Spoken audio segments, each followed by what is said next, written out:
Kumusta mga boss? Seagull TV here.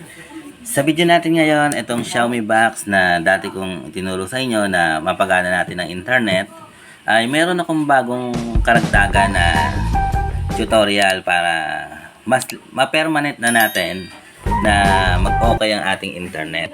Sa last, yung una kong tutorial, gagana siya. Tapos, every time na papatayin mo yung itong Xiaomi box, kapag in-off mo yan, kailangan mo laging iseset yung time and date niya. Ayan. Kailangan mo laging babaguhin. Pupunta ka lagi dito wait lang. Dito sa device preferences. Ayan. Tapos, kailangan mo siyang laging babaguhin dito sa time and date. Ayan, dyan. Kailangan mo ima-manual. Ayan, i-off mo siya. Tapos, ima-manual na dito. Ma-manual mo siya nalagay. Kahit 2024 lang baguhin mo, okay lang. Ayan, yan. Yan, ganyan. Ngayon mga boss, kaya pala nagtataka ako, every time na ina-update ko siya dati, yan, ina-update ko yung etong device, hindi ko siya ma-update. Yan, dito. Yan. Yan, dapat, kasi, kailangan natin lagi i-update ang ating device para up to date. Ngayon, ang lagi lumalabas, yung ganito, last successfully check. Pero, kaya pala hindi siya ma-update dahil dito sa time and date natin ay naka 2017. 2017 pa siya. Ayan, yan sa tutorial na to. Ayan. Naka 2017. Kaya pala hindi natin siya ma-update. Ngayon, yung gumawa ko ng tutorial, tapos tinesting ko siya, pinatay ko, pag on ko, every time, lagi ko na lang babaguhin yung 2024. Medyo nakakainis yun kasi every time manonood ka, babaguhin mo lagi yung time. Tinry ko siyang i-update. Pero yung connected na yung internet noon ha. Ayan, in-update ko siya. After ko siya ma-update, yan, ganyan lalabas. Tapos nagkaroon siya ng update na nasa 800 MB. Ayan, after nyan, na-update ko na siya. Ngayon, ang ginawa ko naman mga boss, bumalik ako sa time 8 date at minanual ko ulit siya. Ayan, naka-off, in-off kong ganyan. Tapos, naka-manual, hindi na gumagana yung internet. Yung pala, hindi na naibalik na yung bagong update, naibalik na ni Xiaomi yung default setting niya na nasira dati. Ngayon, kailangan pipiliin mo yung use network time. Ayan 'yon. Ayan mga boss, ito na yung ilalagay mo. Ayan, ganyan na yung ilalagay mo. Ayan. Tapos, after nun, re-restart mo yung device mo. After mo ma-restart, tapos check mo yung sa wifi, makikita mo, connected. Ayan, connected na siya. Hindi kagaya dati, na after ko siyang i-update, ang lumalabas dito ay limited connection. Ayan, limited connection ang nangyayari. Kahit na ikinunik ko siya sa isang connection ko, ginanyan ko, nagtataka ko at bakit limited connection pa rin siya. Ayan, ganyan nangyayari na. Kahit na connected successfully ka na lumabas, tapos lalabas dito ay limited connection. Ayan. Tapos ngayon, kung ginawa ko, ibinalik ko lang siya dito sa use system time. Kasi yun talaga yung default eh. Kaya tayo nagtataka, bigla na lang nawala yung internet connection nito eh. Ayan. Ito talaga yung pinaka-default niya. Ayan. Use network provided time. Ayan. Ayan mga boss, ngayon itatry natin. Ayan, pag nag-YouTube tayo,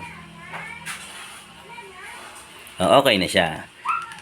Ngayon mga boss, papakita ko rin sa inyo na i-restart ko siya o papatayin ko. Hindi ko na siya ikakat para makita nyo talaga na wala na siyang problema. Kasi pagka hindi nyo siya na-update, sa totoo lang mga boss, kailangan siya ilalagay, babaguhin yung date kahit yung 2024 lang. Time to time nyo, every time napapatayin nyo yung device. Ayan mga boss, ayan. Re-restart ko siya pero hugutin ko kasi wala siyang turn off eh. Re-restart ko siya. Ayan, bubunutin ko siya sa likod. Ayan mga boss ha. Bubunutin ko na siya ha. Ayan, binunot ko na. Ayan, binunot ko na. Ayan, namatay na. No signal. After mga 10 seconds, ikakabit ko na siya. Ayan, nakagin natin. Yan. Naka-HDMI ito tayo. Kamit ko na siya. Ay. Ayan, nasalba ko na. At ayan, nabuhay na mga boss. No cut yan mga boss ha. Talagang makikita nyo na gumagana siya ng normal. Na hindi na kailangan baguhin lagi yung time and date niya. Para lang magamit si Xiaomi box na dati akala ko basura na, ilang taon ko yan hindi nagamit. Ayan. Ilang taon ko siya hindi nagamit. Ngayon ko lang napag-isipan na i-check kung pwede pa siya magamit kasi sayang naman. Kasi wala akong time lagi puro trabaho ang ginagawa kaya hindi ko siya nabigyan ng pansin. Ngayon lang ako nagka-time. Ayan, reloading na siya. Ito yung model niya, yan Xiaomi box. Mi box kung tawagin yan, Mi box yan. Ayan, malapit na. Android TV.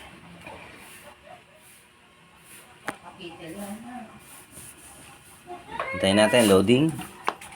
Loading ang TV, ayan. Meron pa ako sa TV, sa likuran, yan, mas malaki. Dito lang tayo sa maliit.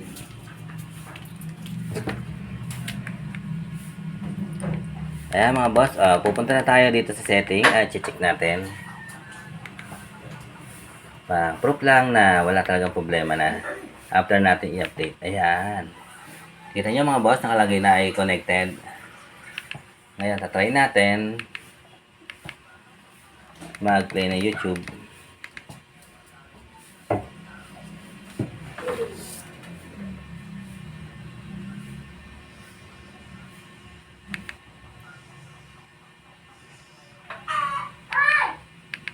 Home lang tayo, home.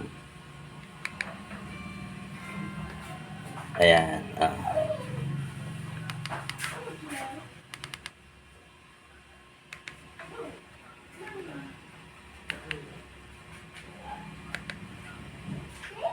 Nagbabago na ang katawan. Kita niya mga boss, nagpe-play na siya. Kaya wala nang problema. Ayan mga boss, sana ay may bago na naman kayong natutunan dito sa aking YouTube channel.